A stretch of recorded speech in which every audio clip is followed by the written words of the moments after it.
ወራህመቱላሂ ወበረካቱ ሰላም ጤና ይስጥልኝ የሱመያ ዩቲዩብ ቤተሰቦች እንዴት ናችሁ? ሰላም ናችሁ? ለመልካም ሁሉ ሰላም አለው አልሐምዱሊላህ።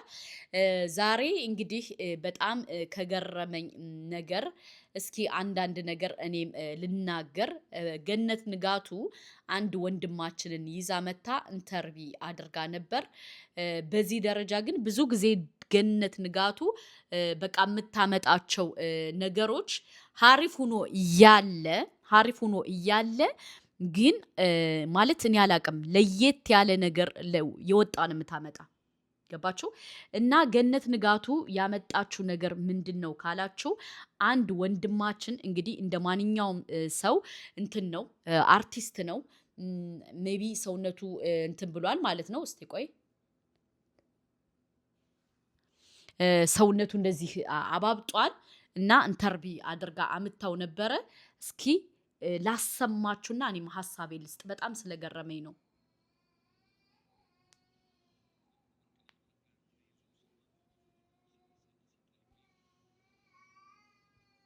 ደግሞ በሌላ ጉዳይ ክስ ሊመሰረትባት እንደሆነ እየተሰማ ይገኛል። አርቲስት ገነት ንጋቱ ክሱ ሊመሰረትባት እንደሆነ እየተነገረ የሚገኘው ደግሞ በኢትዮጵያ ወንጌል አማኞች አብያተ ክርስቲያን ካውንስል እንደሆነም ተሰምቷል። ክሱ ምንድን ነው?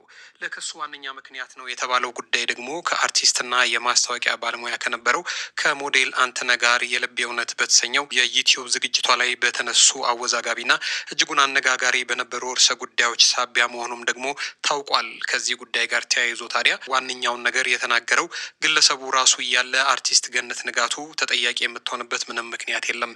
ይልቁንም ደግሞ ከዚህ ቀደም እንደ ሰው ስህተት ሰርታ ይቅርታ በጠየቀችበት ጉዳይ ላይ ይቅርታ ጠይቃ በቃ አሁንም መልሰው ሊጥሏትና ስሟን ሊያጠለሹባት የፈለጉ ሰዎች ናቸው ይህንን ሀሳብ የሚያነሱ የሚሉ ሰዎችም ደግሞ በጎራቸው ገነት ንጋቱን ደግፈው ሀሳብ እየሰጡ ይገኛል። እንግዲህ ገነት ንጋቱ በምንድን ነው ሰው እየተነሳባት ላሰማችሁና እኔ ሀሳቤ ልስጥ። ክስ ተቋጨ።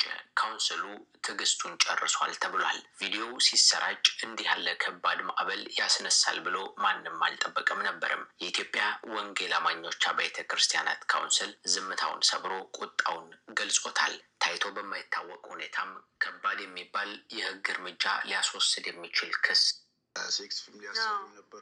ሴክሹዋል ነገር ትሰራ አንተ ብቻኛ ባሉ ትገለላለህ። እርቃኑን እንትን ብሎ አንስቶ ላከልኝ። 50-55-60 አካባቢ የሆነ ሰው ነው። ፎርም ይሞላላል፣ አግብቶ ይወስዳል። አነሳውና ደፋበት። ወተቱ ትኩስ ወተት በጣም ባዕድ ነገር ነው፣ ይሸተኛል። ኦኬ። እና ተበላሽቷል እና ተበላሽቶ በዳይፐር ነው የሚጠቀመው። ወየው ግን ይሰብካል። የሚያወራኝ ስለ ሴክሹዋል ነገር ነው። ወይኔ ጉዴ። ደፋበት። ያንን ሰርቼ ቢሆን ሀብታም ሆናለሁ። እኔ አምጌ በቃ እንደዚህ። እንግዲህ ገነት ንጋቱ እስቲ ቆይ ትንሽ ልስማትና ከዛ በኋላ ሀሳብ ልስጥበት። የሜታ ቢራ ማስታወቂያ አለ እና በጣም የምወደው ሰው ሞር ያወቀኝ እዛ ላይ ነው። ማስታወቂያ ግራ ገባኝ እና መጨረሻ ላይ ለአንድ ማስታወቂያ ምን ያህል ይከፈልሃል አለኝ። ይሄን አልኩት። በቃ ይሄ ብቻ። እሺ ለአንድ ፊልምስ ምን ያህል ይከፈልሃል?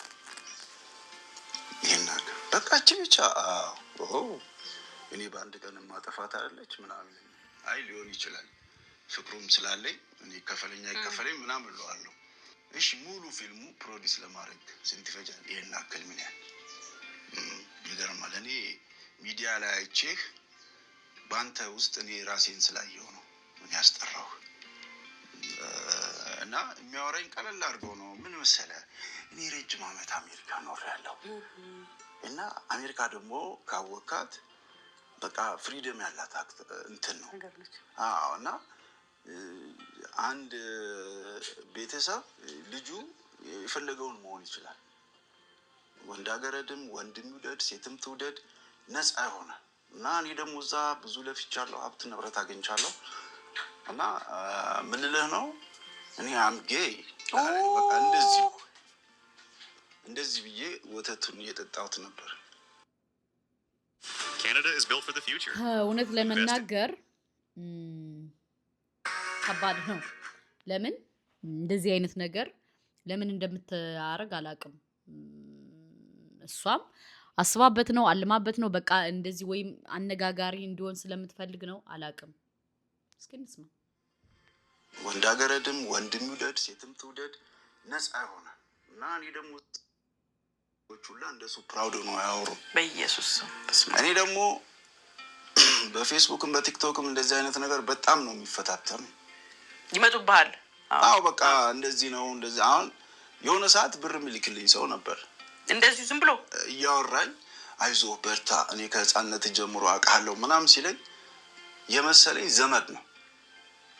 ኦኬ ከህፃንነት ጀምሮ ስላለህ በቃ አደክ እኮ ምናምን ሲለኝ እኔ ዘመድ ነው የሚመስለኝ የመሰለኝ እና አይዞ እና ያኔ ስፖርት ማስተምር ነበር የስፖርት አዳራሽ ለመስራት ዝግጅት ላይ ነበርኩና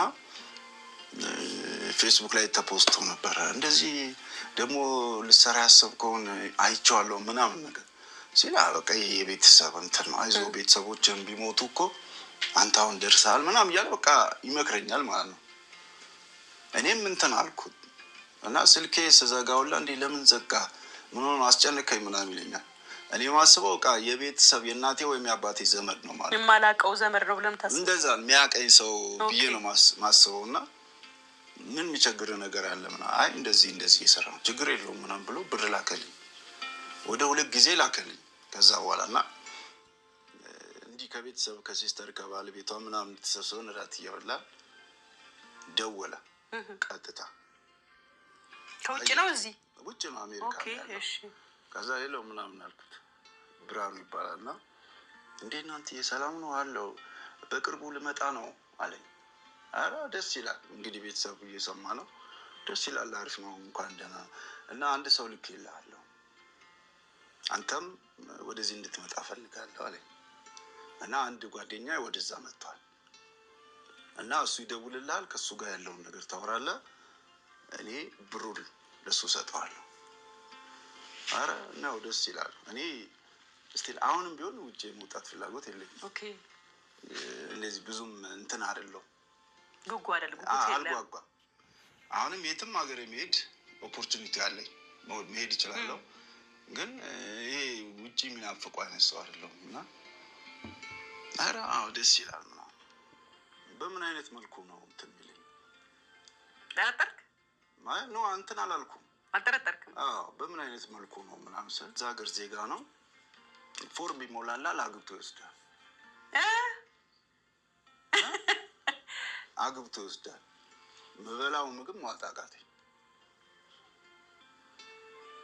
ስማሙ ለፍስኩ እዛው ብዬ እኔ ዝም ብያለሁ እዛው በቃ በቅርቡ መጣለው እንዝናናለን እንደዚህ ምናምን ብሎ ሌላ ለማንኛውም ይሄ ገነት ንጋቱ ለምን እንደሆነ አላውቅም ብዙ ጊዜ ጠብቃ የምታመጣቸው ነገሮች በጣም የሚከብድ ነው በጭንቅላት ማታስቡት ማታልሙት ነገር ነው በጣም ከባድ ነው እውነት ለመናገር ከባችሁ ለምን ካላችሁ ስልኩን ለቀቁት ሲወርድ እንደዚህ ብትን ነው ያለው ስልኩ በቃ ተንቀጠቀጥኩ ማለት ነው አገበቱ ይወስዳል እና ከዛ በኋላ እሱም ብሎ ካርኩ አንድ